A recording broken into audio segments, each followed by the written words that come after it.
مفتی صاحب آپ کا مسلک کون سا ہے؟ آپ نے اپنے کلپ میں دیوبند کو بدعتی کہا ہے. میں نے تو نہیں کہا دیوبند بدعتی ہے. دیوبندیوں میں بدعتی بہت ہوتے ہیں یہ کہا ہے میں نے. یہ نہیں کہا کہ دیوبند بدعتی ہوتے ہیں. دیوبندیوں میں بھی بدعتی ہوتے ہیں یہ کہا ہے, اور وہ تو ہے مشاہدہ ہے. باقی میرا مسلک کیا ہے بھائی؟ نبی صلی اللہ علیہ وسلم نے فرمایا 73 فرقے ہوں گے, ایک جنتی ہوگا, باقی 72 کیا ہوں گے؟ جہنمی. تو علماء نے کہا کہ وہ جو جنتی فرقہ ہے وہ اہل سنت والجماعت ہے. وہ کون ہے؟ اہل سنت والجماعت. کیا مطلب؟ قرآن و حدیث کی طرف تو سب اپنے آپ کو منسوب کرتے ہیں, لیکن قرآن و حدیث کی وہ تشریح جو جماعت سے مراد صحابہ سے ثابت ہو, اور سنت کا مطلب قرآن کی وہ تشریح جو نبی کی سنت سے ہو. ہم قرآن کی وہ تشریح نہیں کرتے جو حدیثوں کے اگینسٹ ہو, پھر نبی کی بات کی وہ تشریح نہیں کرتے تو صحابہ کے خلاف ہو. تو یہ تینوں کے مجموعے کو اسلام کہا جاتا ہے. تو جو اس اصول کو فالو کرتا ہے وہ اہل سنت والجماعت کہلاتا ہے.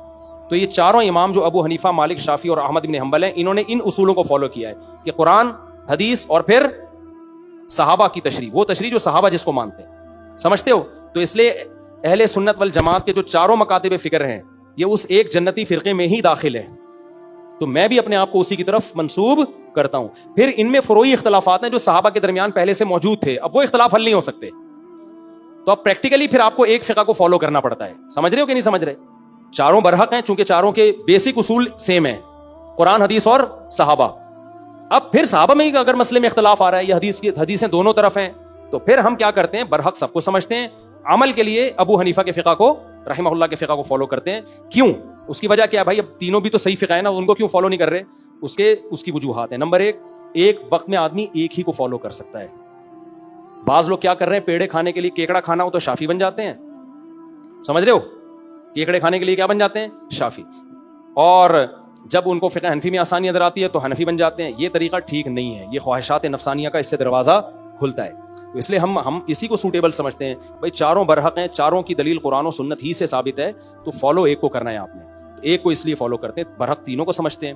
ایک وجہ. نمبر 2 کہ فقہ حنفی کا انتخاب ہم نے اس لیے بھی کیا ہے کہ بر صغیر میں رائج کون سا فقہ ہے؟ ہمیشہ سے جب سے اسلام آیا فقہ حنفی کی شکل میں آیا ہے. تو آپ کیوں 1.5 اینٹ کی الگ مسجد بنا رہے ہو؟ سمجھ رہے ہو؟ جب ایک فقہ صدیوں سے یہاں آیا ہے, باقی بھی 3 برحق ہیں, تو یہ بھی تو برحق ہی ہے نا. تو اس کو فالو کرو جو صدیوں سے چلا آ رہا ہے. آپ 1.5 اینٹ کی الگ مسجد بناؤ گے, اس سے فساد پیدا ہوگا, اور فساد شریعت میں پسندیدہ کام بولو نہیں. تیسری بات یہ کہ فقہ حنفی کے انتخاب کی وجہ یہ بھی ہے کہ اس امت میں اہل سنت والجماعت نے ہمیشہ, اکثریت نے فقہ حنفی کو فالو کیا ہے. اکثریت نے ہمیشہ کس کو فالو کیا ہے؟ اور دلائل کی قوت کی بیس پہ. یہ ایسا ہی نہیں ہے کہ کسی نے گن پوائنٹ پہ ان کو مجبور کیا ہو. 5ویں بات یہ ہے کہ میں خود مدرسوں میں پڑھا ہوں, میں نے چاروں فقہ کے دلائل خود پڑھے ہیں, سمجھے ہیں, اہل حدیثوں کے دلائل بھی. میں یقین سے کہتا ہوں جب آپ ڈیپتھ میں جائیں گے نا, میں کسی کو برا نہیں کہہ رہا, نہ کسی کو جہنمی کہہ رہا ہوں, ہر آدمی کی اپنی ایک رائے ہوتی ہے. میں یقین سے کہتا ہوں جب آپ ڈیپتھ میں جاؤ گے نا, گہرائی میں, صحیح فکر کے ساتھ, تو آپ کو امام ابو حنیفہ کا جو فقہ ہے نا, اس کا پلڑا سب سے زیادہ دلائل کی دنیا میں بھاری لگے گا آپ کو. سمجھتے ہو؟ اور فقہ حنفی ابو حنیفہ کے اقوال کا نام نہیں ہے, صرف فقہ حنفی نام ہے کہ مشائخ نے تینوں کے اقوال میں سے جو راجح لگا نا دلیل کے لحاظ سے, جس پہ فتویٰ دیا گیا ہو. دیکھو ہر فقہ میں ائمہ کے اقوال ہوتے ہیں, لیکن وہ فقہ کا حصہ نہیں بنتے. جیسے فقہ شافی میں آپ کو بہت سے اقوال امام شافی کے نظر آئیں گے, لیکن شافی مذہب وہ نہیں ہوگا, شافی مذہب اس کے خلاف ہوگا, کیونکہ مشائخ نے جو شافی فقہ کے مشائخ تھے انہوں نے فتویٰ اس کے خلاف دیا ہوگا. تو پھر اس میں شافی فقہ امام شافی کا قول نہیں ہوگا, بلکہ شافی فقہ وہ ہوگا جس کو شافی علماء نے اختیار کیا ہے. ایسے ہی فقہ حنبلی میں بھی ہوتا ہے, فقہ مالکیہ میں بھی ہوتا ہے. اب امام مالک کے نزدیک 36 رکعتیں ہیں تراویح کی, لیکن فقہ مالکیہ میں 36 نہیں ہے, فقہ مالکیہ میں 20 رکعتیں ہیں. سمجھ رہے ہیں؟ یعنی انہوں نے امام مالک کے اس قول کو نہیں لیا.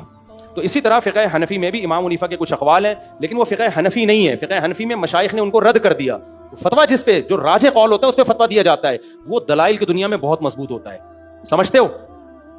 تو میں گلگت میں, مجھے کسی نے کہا تھا نا کبھی آؤ خوشبو لگا کے, میں نے قربانی میں یہ کہہ دیا کہ غریب علاقے گلگت میں وہاں بھی ہم قربانی کر رہے ہیں. تو کسی نے کہا, گلگت والے کو غصہ آ گیا, اس نے کہا ہم لوگ کیا غریب ہیں؟ حالانکہ میں نے سب کو غریب تھوڑی کہا ہے. تو اس نے کہا مفتی صاحب کبھی خوشبو لگا کے گلگت آؤ, پتہ چلے یہاں کتنے مالدار لوگ ہیں. کمنٹس میں لکھا ہوا تھا کبھی گلگت آؤ خوشبو لگا کے. تو جس کو فقہ حنفی کے دلائل کمزور لگ رہے ہیں وہ کبھی خوشبو لگا کے ہمارے پاس آئے, ہم بتائیں گے کہ جو چیز آپ کو کمزور لگ رہی ہے وہ کمزور ہے نہیں, بشرطے کہ ضدی اور ہٹ دھرم نہ ہو. وہ ضدی آدمی کا دنیا میں کوئی علاج نہیں ہے. ضدی نہ ہو تو ہم اس کو بتائیں گے کہ یہ جو چیز آپ کو کمزور لگ رہی ہے نا وہ کمزور ہے نہیں, وہ بہت مضبوط ہے. تو میرا مسلک یہ ہے, اہل سنت والجماعت بس. باقی عملی طور پر میں نے فقہ حنفی کو اختیار کیا ہے.